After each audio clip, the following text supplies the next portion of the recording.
He wasn't her boyfriend. She wasn't his girlfriend. But somehow, he kept giving her the better mammoth state. Every single time. Congratulations. You're now witnessing the first situationship in human history. And somehow, absolutely nothing has changed in 200,000 years. By the third mammoth, the tribe noticed. By the fifth, they stopped pretending not to notice. By the seventh, there was one guy who had become an expert. Nobody asked him.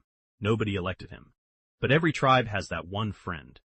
The one who sees everything, says nothing, and just nods at it with the energy of someone who has already figured out how this ends. This one hunted mammoths, and nodded, constantly. Meet the Four-Mammoth hunter. Head of Situationship Awareness. Appointed by nobody. Available always. He nodded. Chapter 1. The system. He always arrived, 4 minutes after she did. Never 3. Never 5. Exactly 4, which is the prehistoric equivalent of, I wasn't waiting for you. He had been running this system for 6 weeks. He developed it without knowing he was developing it. He perfected it without knowing he was perfecting. He was fully committed to a strategy he would deny having if anyone asked.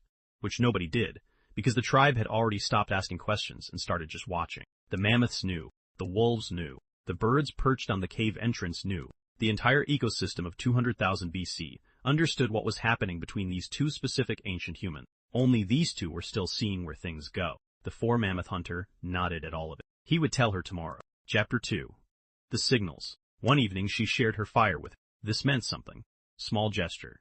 Deliberate. Precise. The specific language or situationships has no words but communicates very clearly through actions and proximity and the direction someone faces when they sit down.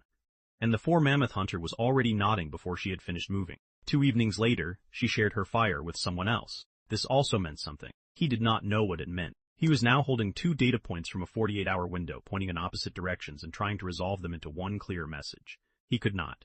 He analyzed the first fire. He analyzed the second fire. He analyzed the second fire. He analyzed the distance between the fire. He analyzed the angle at which she had been sitting both times. Four-Mammoth hunter nodded. Slower this time. He would tell her tomorrow. Meanwhile, across the tribe, one ancient human had been left on red by smoke signal. He sent the smoke 3 days ago. She had definitely seen it. The smoke went directly over her cave. She had stepped outside, looked at it, gone back inside. He was now composing a follow-up smoke that said, "Hey, just checking if you got my last smoke." And this was somehow worse. Meanwhile, one ancient human had invented ghosting. He simply walked behind a mountain. The mountain was 40 feet away. She could see him from the cave. He was technically still visible. He was standing very still, hoping she would interpret his stillness as absence. She could see him breathing. He stayed behind the mountain for 3 days. The tribe did not comment. Four-Mammoth hunter nodded at the mountain. Meanwhile, one hunter kept telling everyone he was focusing on himself. There were 12 people alive. He was focusing on himself among 12 people. This was the first recorded instance of someone announcing a self-improvement era to an audience of 11 people who lived within walking distance and saw him every single day at the mammoth hunt. The Four-Mammoth hunter nodded at the announcement. He had been nodding at this one for 2 weeks. Chapter 3. The almost conversation. He decided to say the thing. He practiced for 3 weeks. The practice sessions were detailed. He had the exact sounds ready. The right sequence. The right moment. He walked over. Full intention. Maximum readiness. He opened his mouth. He asked if she knew where the berries were. The berries were 40 feet away. They had always been 40 feet away. She knew where the berries were. He knew where the berries were. Everyone in the tribe knew where the berries were.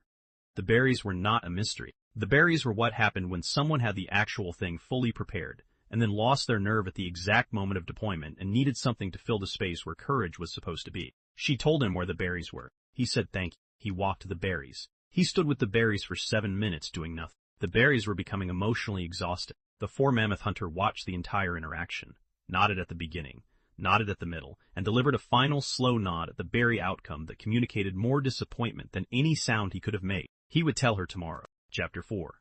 The confession that never happens. Tomorrow came. She looked at him across the fire in a specific way. The specific way meant either everything or nothing, and he could not afford to say the thing on a day when the specific look might mean nothing, because if it meant nothing, then saying the thing would make the specific look awkward forever. And the specific look was the best part of every day. He would tell her after the mammoth hunt. Something happened at the mammoth hunt. He would tell her next week. Next week, he got close. He said her name. She turned. He said the berries were ripe again. She nodded. He walked away. The berries had now been used as emotional cover 4 consecutive times. The berries had more involvement in the situationship than any other party, including both of the actual people in the situationship. 6 months passed. The mammoths knew. The wolves knew. The birds knew. The four-mammoth hunter had been nodding for 6 months. His neck hurt.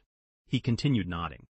This was the commitment. He would tell her tomorrow. Cut to today. Someone is lying on a sofa holding a phone. On the phone is a message. The message has been typed and deleted 19 times. The message is 4 words.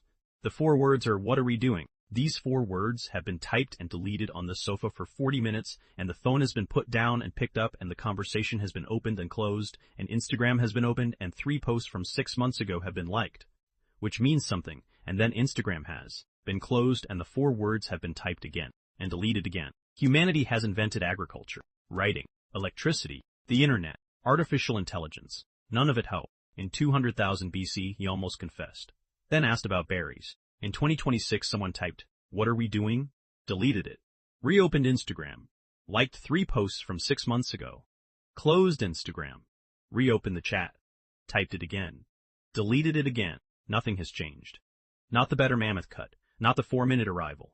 Not the berry decoy. Not the mixed signal fire. Not the tomorrow that never arrives. Not the 4 words that never get sent. Not one single thing. Somewhere deep inside your DNA lives a caveman who was also going to say something tomorrow. He gave her the better mammoth cut instead. Four-Mammoth hunter nodded. The berries are still ripe. If you are watching this and you currently have 4 words typed on your phone, Mr. Paint sees you. The Four-Mammoth hunter has already nodded at your situation. The nod means he knows. He has no useful advice.